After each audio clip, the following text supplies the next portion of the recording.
My parents want me to hand my house to my brother.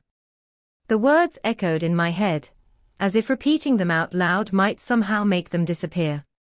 But they didn't. The reality was far worse than any nightmare I could have imagined.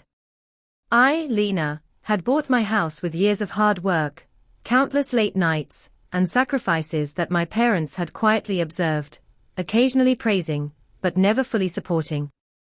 And now, in a meeting that felt more like a courtroom than a family discussion, they were demanding I sign it over to my younger brother, Jason, the so-called golden child, who had always been the favorite. Jason lounged in the living room, a smug smile plastered on his face. He didn't even pretend to be modest about it. He had charm, confidence, and the ability to twist people around his finger, qualities my parents had rewarded since he was a kid. Everything he did was celebrated, everything I did was scrutinized. Growing up, I had learned early on that fairness was never part of the equation.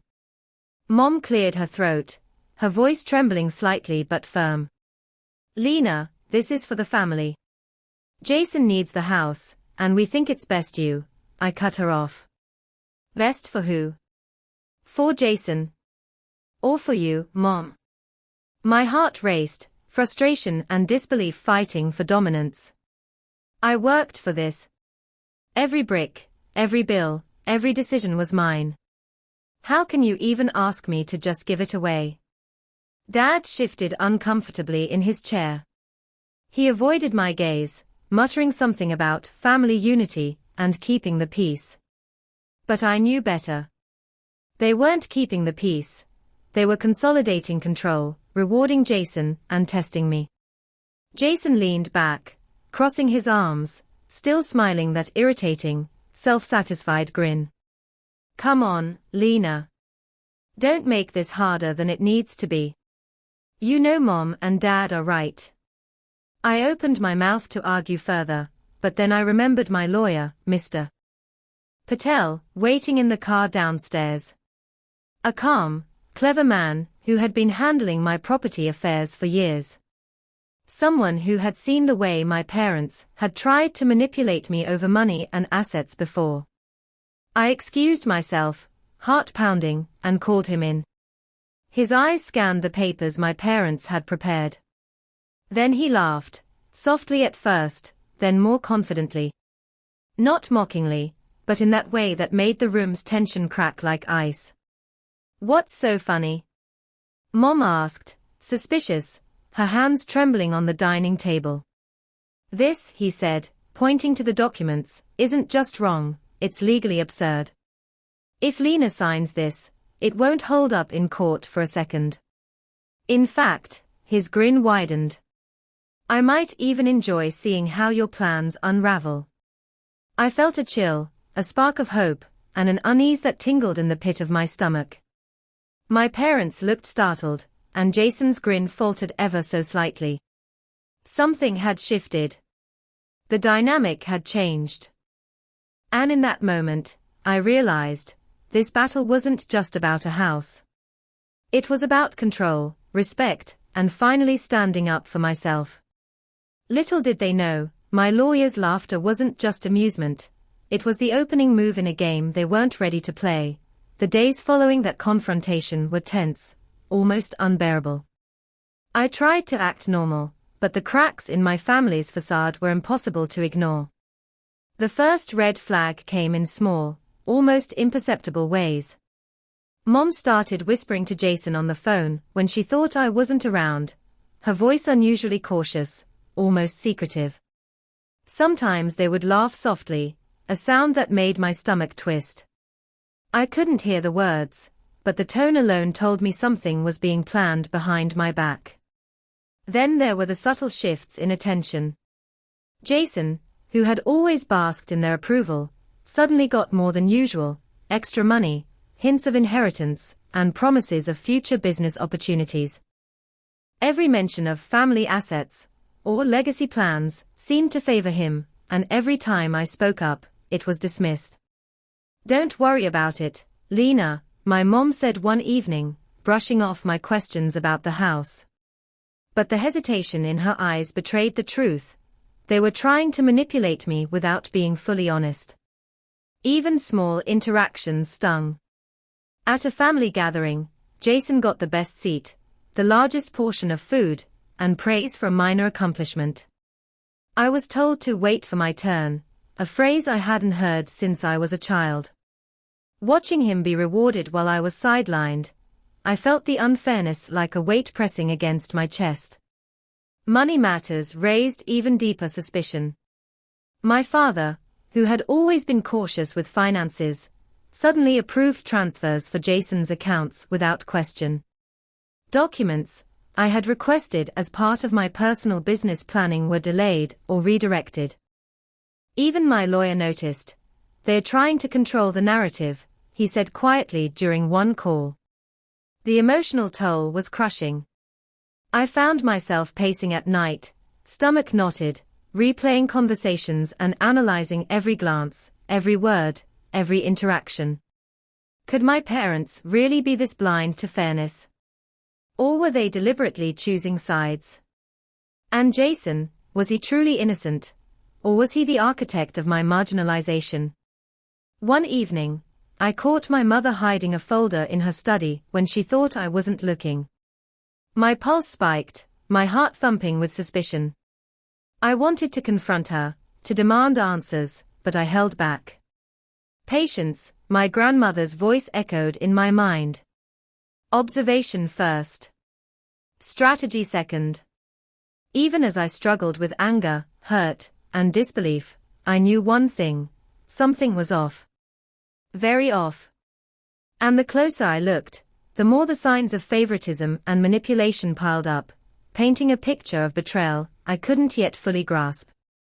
For the first time, I realized that the battle for my house, and everything it represented, was just beginning. The question was, how deep did this betrayal go? And how far would I have to go to reclaim what was mine? It all came crashing down one evening when my lawyer, Mr. Patel, called me into his office. His expression was calm, almost serene, but the weight of what he was about to show me made my stomach drop. "Lena, I've reviewed the documents your parents tried to get you to sign," he began. "It's worse than we thought." I held my breath, heart hammering. He spread out the papers on his desk, the transfer agreement for my house, red flags highlighted in bold, and emails between my parents and Jason. My hands trembled as I scanned them. Every clause, every line, every signature had been manipulated. They hadn't just asked me to hand over my house. They had constructed a legal trap to make it appear as if the transfer was voluntary. And if I had signed, I would have lost everything, legally. Then came the kicker. Hidden in the margins of some contracts were clauses giving Jason control over not just my house, but adjoining properties, and even partial access to the accounts I had painstakingly built. My inheritance, my investments, my autonomy, all lined up to be stripped under the guise of family agreement. I felt a wave of disbelief and rage collide in my chest. How could they betray me like this? My own parents, the people who had raised me, were conspiring to take what I had earned. And Jason, my brother, the golden child, was smiling while plotting my downfall, knowing I trusted him. I sank into the chair, heart pounding. They were going to take everything. I whispered, voice shaking. Mr. Patel nodded gravely. And they didn't think you'd see it coming. But your grandmother, she anticipated this kind of greed. That's why she advised patience and careful observation. She left protections in place. We can fight this. Anger surged through me, sharp and hot. I wanted to storm into my parents' home, shout, scream, demand justice, but I knew that acting recklessly would play right into Jason's hands. This was a calculated betrayal, and it required a calculated response. Tears pricked my eyes, not just for the house, but for the betrayal itself. The parents I loved, who had always taught me integrity, had prioritized their favoritism and my brother's comfort over fairness. My home, a symbol of years of work and independence, was suddenly a battlefield. Yet beneath the heartbreak, a spark ignited. My grandmother had prepared me for this.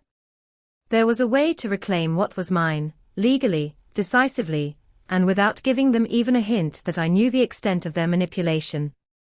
I clenched my fists, feeling a mixture of fury and focus. The betrayal was complete, but so was my resolve. Jason and my parents thought they held all the cards. They were wrong. And I was ready to turn the game in my favor. The question now was, how far would I go to reclaim what was rightfully mine, and make them pay for thinking they could take it without consequence? Prompt 4 Turning Point, Inner Strength. Continue the story from Part 3. Write Part 4 of 7, 400 to 500 words.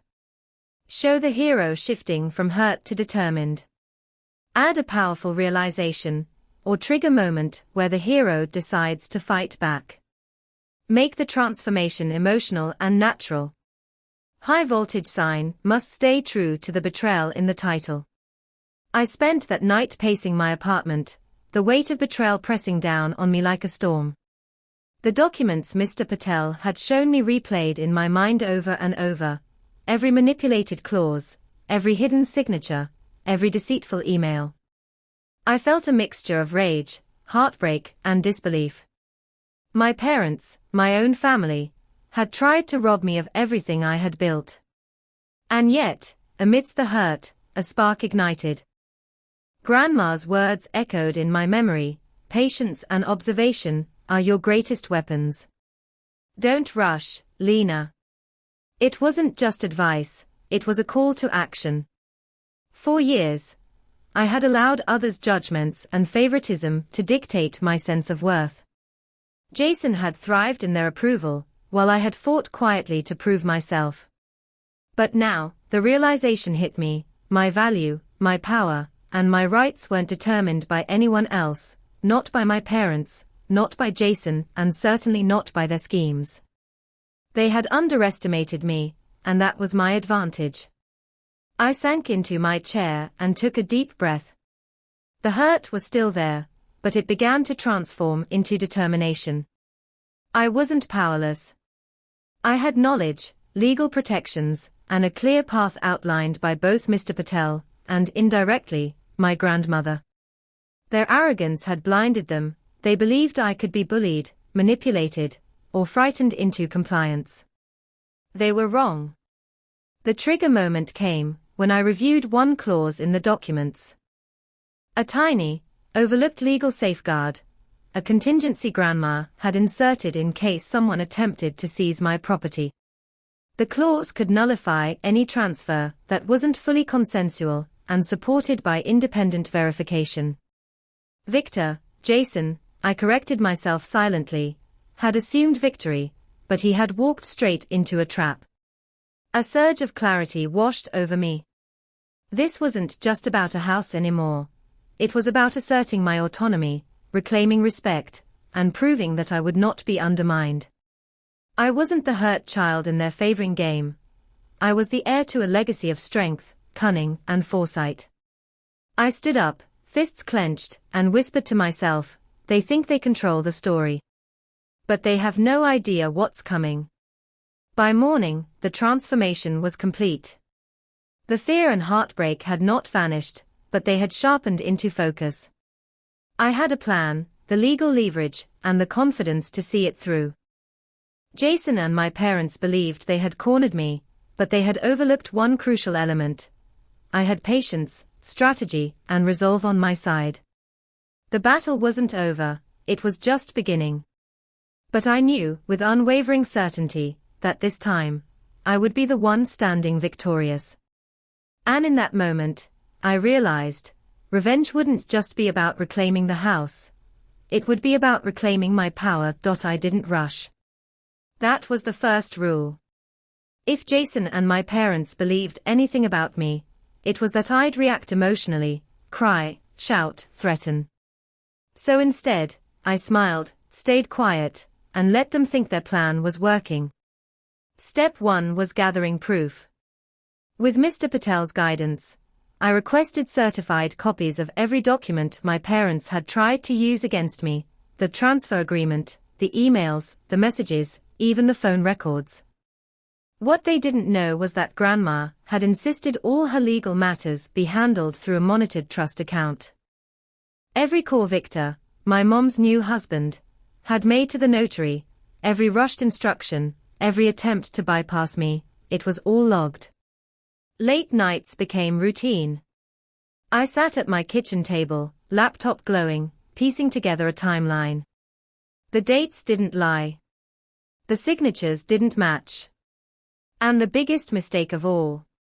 They tried to execute the transfer before the trust's mandatory cooling-off period had ended. Step 2 was letting them feel safe. I played my role perfectly. I told my parents I was considering their request. I told Jason I didn't want to tear the family apart. I even pretended to look for apartments, casually mentioning how stressful moving would be. Jason soaked it up. He started talking about renovations, about his future in my house. That's when I knew he felt untouchable. Step 3 was setting the trap. Mr. Patel advised me to do something that felt counterintuitive: invite them all to one final discussion. Not at my house, but at his office. Neutral ground. Legal ground. I sent the message myself, careful and polite. Let's settle this properly, as a family. They agreed instantly. Why wouldn't they? In their minds, I was already defeated. Behind the scenes, Mr. Patel prepared the final blow. He contacted the trust administrators, flagged the fraudulent activity, and scheduled an internal review. He also arranged for a court reporter to be present, just in case, he said with a knowing smile. Step 4 was timing. Everything hinged on that meeting. The trust review would conclude that same morning. If Jason admitted, just once, that the house was already his, it would legally confirm intent to seize assets unlawfully. All I had to do was let him talk. The night before the meeting, I barely slept. Not from fear, but from anticipation. They still believed they were in control. They believed I was cornered, desperate, compliant. They had no idea that every word they were about to say would seal their fate. As I closed my laptop and looked around my home, the home they thought they'd taken from me, I whispered, "Tomorrow, you lose." And the most dangerous part. They were walking straight into it, smiling. The day of the meeting arrived, crisp and tense. Jason strolled into Mr. Patel's office, confidence radiating, convinced he had already won. My parents followed, expressions carefully neutral, though I could see the slight tremor in my mother's hands. They thought they were about to finalize a victory. I entered last, calm, collected, carrying nothing but the truth, and the stack of evidence that would shatter their illusions. The room fell silent as Mr. Patel began. "Let's review the documents concerning the property transfer," he said, his voice steady. "We'll go line by line to ensure everything is legally binding." Jason's smug grin faltered the moment the first contract appeared on the table. Emails, messages, and notarized logs were presented in chronological order. Every move he had made to seize the house illegally was documented. Every instance of parental collusion was highlighted. Then came the moment of exposure, the trust clauses my grandmother had set in place. Mr. Patel explained calmly how any transfer attempted without my full consent, or prior to the trust's cooling-off period, was null and void. Jason leaned back, attempting to feign ignorance, but the legal documents didn't lie. Next, the audio recordings. Soft chuckles turned into wide-eyed horror as Jason's own words revealed his manipulation. "Don't worry, Mom's on board. Lena won't see it coming," he had said in a voicemail. My parents' faces turned pale, guilt and panic flashed across them. The final blow came when Mr. Patel asked Jason to sign a final statement acknowledging the legitimacy of the property transfer. Jason hesitated, and in his nervous stumble, he revealed intent. I thought she wouldn't challenge it. That admission was all the evidence required. Legally, it confirmed he had knowingly tried to take my house. Mr. Patel nodded to the trust administrator, who declared the attempted transfer null. Control of the property reverted fully to me, without dispute. Jason sat frozen, his confidence shattered. My parents slumped in their chairs, realizing the magnitude of their error. The humiliation was total. The golden child had been exposed as greedy and reckless, and the parents, who had tried to manipulate the outcome, were left powerless. I felt a rush of triumph, not in cruelty, but in justice. The house, my years of hard work, and my independence were intact. More than that, the betrayal that had threatened my life and my home had been dismantled, piece by piece, in front of everyone. I turned to the stunned trio, voice calm but resolute. This isn't just about the house. It's about respect, fairness, and honesty. Something you clearly forgot. As I walked out, leaving Jason and my parents in the wreckage of their own making, I realized the game had changed. The house and my life were mine again.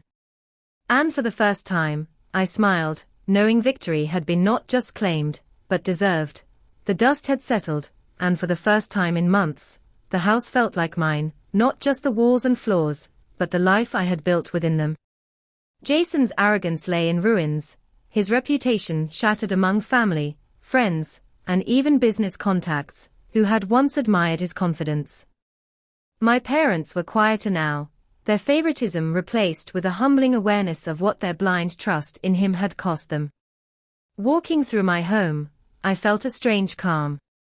Every corner, every room, bore witness to my struggle, my determination, and now my triumph. It wasn't just bricks and mortar, it was proof of my resilience. Staff and neighbors treated me with newfound respect, no longer questioning my authority or doubting my independence. The empire of my small world was secure. Even my parents, humbled and silent, began to treat me differently, not with fear, but with a cautious respect. They had seen firsthand what happens when betrayal is met with preparation and resolve.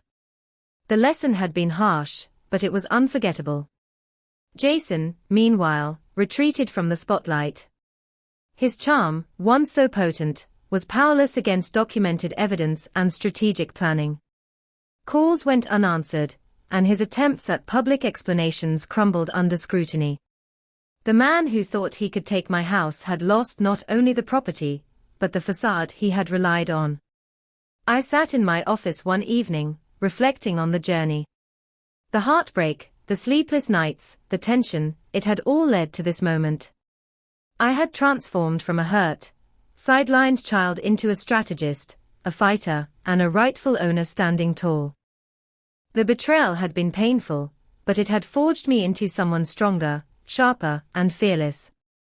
To anyone watching this story, have you ever faced betrayal so deep it shook your foundation? Have you ever felt the walls closing in while someone tried to take what was rightfully yours? Share your experiences in the comments. I want to hear how you overcame it. And if you want to see more stories where preparation, courage, and justice prevail, make sure to subscribe. Because here's the truth. Those who attempt to steal from you often underestimate patience, strategy, and resolve. They believe power lies in intimidation, but power lies in preparation and principle. Looking out over my property, the city lights reflecting on the windows of my reclaimed home, I whispered a quiet truth. Those who try to take what isn't theirs often become the first casualties of their own greed. And with that, I finally felt free, vindicated, respected, and stronger than ever. The game was over. The house was mine. And justice had been served.